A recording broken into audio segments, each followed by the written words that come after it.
Well, welcome to question 80 of the Secunda Secundae. This topic is the potential parts of justice, and I am Dr. Thibault.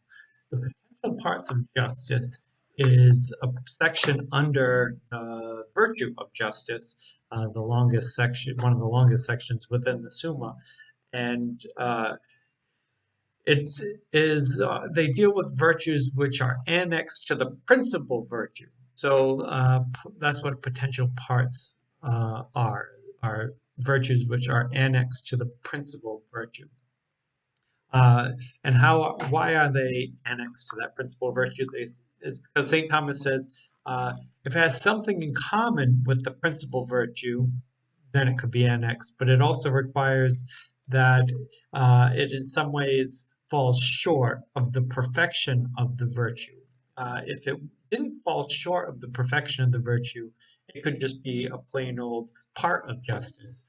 It's a potential part of justice because it's not um, it's falling short in some way. So it's justice kinda, but it doesn't quite get there.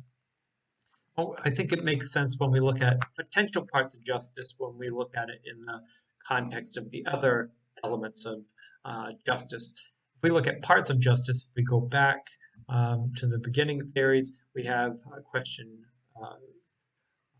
61, I think it was, parts of justice. We dealt with distributive justice and commutative justice. So those were the two forms of justice. Those are the two parts of justice. So we don't have a long list of parts of justice in terms of its perfection, its distributive and commutative justice.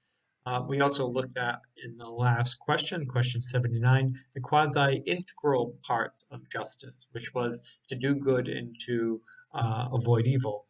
Those were the two integral parts of justice. Every aspect of justice kind of deals with this idea of good and evil. And then potential parts of justice, which we're covering this time. Now, there are many lists, as you can know from the objections here, whether it's Cicero or some other philosopher. Everybody had an opinion on what is a potential part of justice. But if we look at St. Thomas's list, these 9 end up becoming parts of the potential parts of justice. Some of them within their sections become kind of subcategories of other ones, but these are all elements of it. How do virtues fall short? Remember, potential parts are virtues that are connected with justice, but they fall short of justice. How do they fall short of justice? Well, remember, the essential character of what defines justice is rendering to another is due according to equality. Now, that's an essential element defined in question 58 there.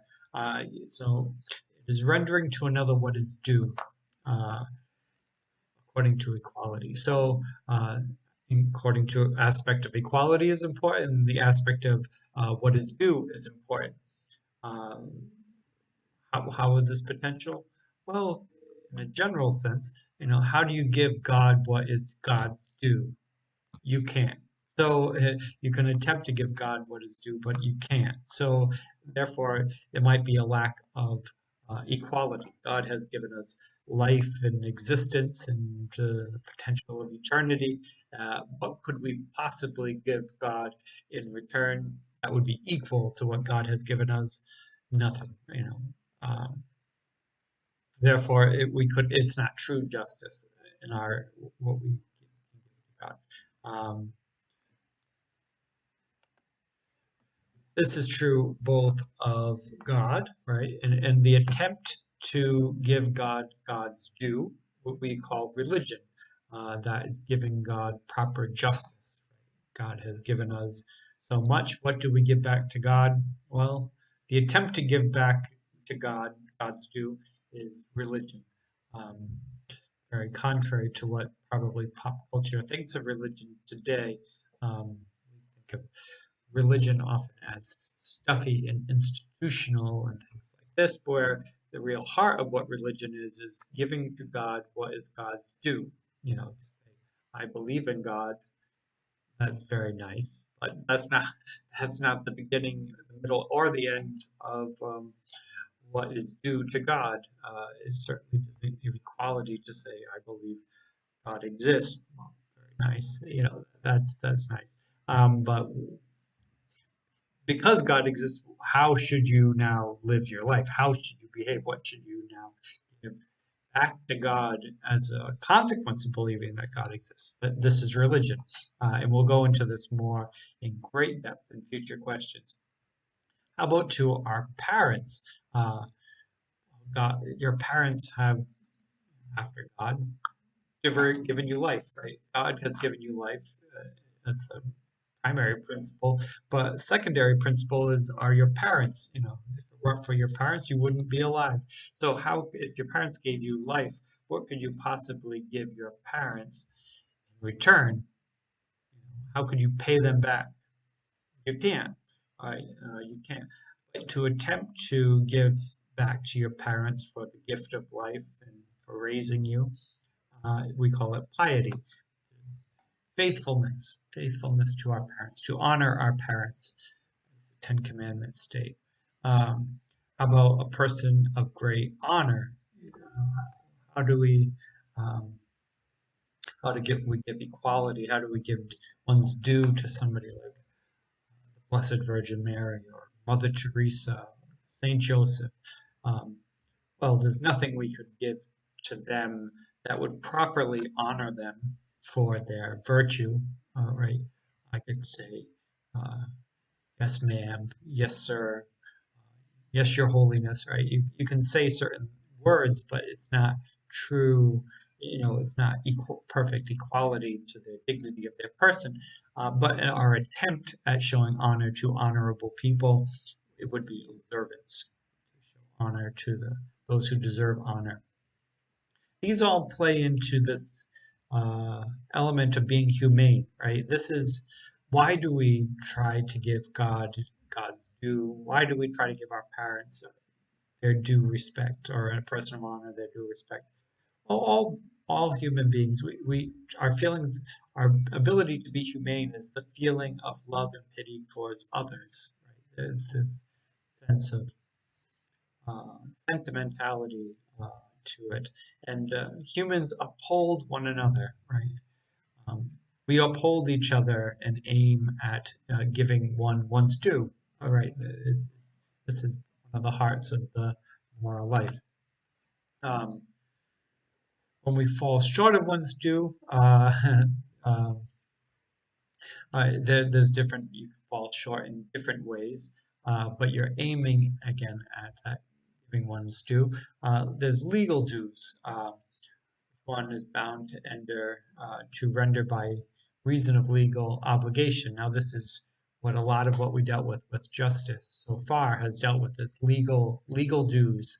Right, when we looked at an unjust judge, an unjust witness, an unjust accuser, an unjust advocate, dealt with backbiting or reviling and injuring one another, and robbery and theft. These are all legal dues. Um, and another one that St. Thomas now adds in here is the section called equity. It's a legal due, a virtue. Uh, Sometimes he says you can call it common sense. Equity is common sense, where you don't use justice to injure someone. Equity. But then there's also moral dues, which are something that we have not yet really dealt with. And this is the largest section of the remainder of justice is this section here, moral dues, um, which is bound in respect of the rectitude of virtue, the morality of the situation. So without these, well, what is morally due cannot be properly fulfilled. So this is, as you can see from this list, going to be very different than legal dues. So um, if you hold the door open for someone, as a very basic example, that the person should acknowledge your existence. Perhaps bow the head, a nod of thanks, say thank you, to smile, to recognize you in some way for having held the door open for them, would be what is morally due, right? It's a very small act to open a door for somebody, but it also requires a very small act of gratitude. Gratitude is one of these. Um, is it legally required? Is it part of legal dues? No, it's nothing legally requiring you to say thank you. But uh, is there a moral imbalance if you do something very kind for somebody and they don't show you kindness in return? Yes, in terms of justice, yes, because justice is about equality and to giving each one their due. And if somebody shows you kindness that you don't show kindness in return would be an injustice of some way. Um, Ability also as an example, being friendly towards people. If people are being friendly towards you, you should be friendly back. That's a moral um, due. That is rectitude. Um, in terms of friendship, right? Right, friendship is a two-way street, right? When somebody's showing you friendship, you should show friendship back. If somebody speaking with you, that you tell the truth, right? Right. If somebody's telling you the truth and you're just lying, right? It's a lack of equality in that conversation. So all of these, we'll get to every last one of them in great detail in future questions, but they all deal with what is morally due to another person. And this very quickly leads us to a conclusion because this section is only one article long. This entire question 80 is only one article. It is a very long article, but it is only one article long. We're looking at the parts of justice and introducing the parts of justice. It's a bit of like an introduction to the next 39 questions. The next 39 questions are dealing with this issue of potential parts of justice. So this is like the overview of it. I don't know why we're talking about them. They are an attempt to render to another his legal and moral due according to equity, which is really at the heart of what justice is about. The next question, question 81, we're going to start getting into the details, the finer details of these potential parts of justice. I will see you then.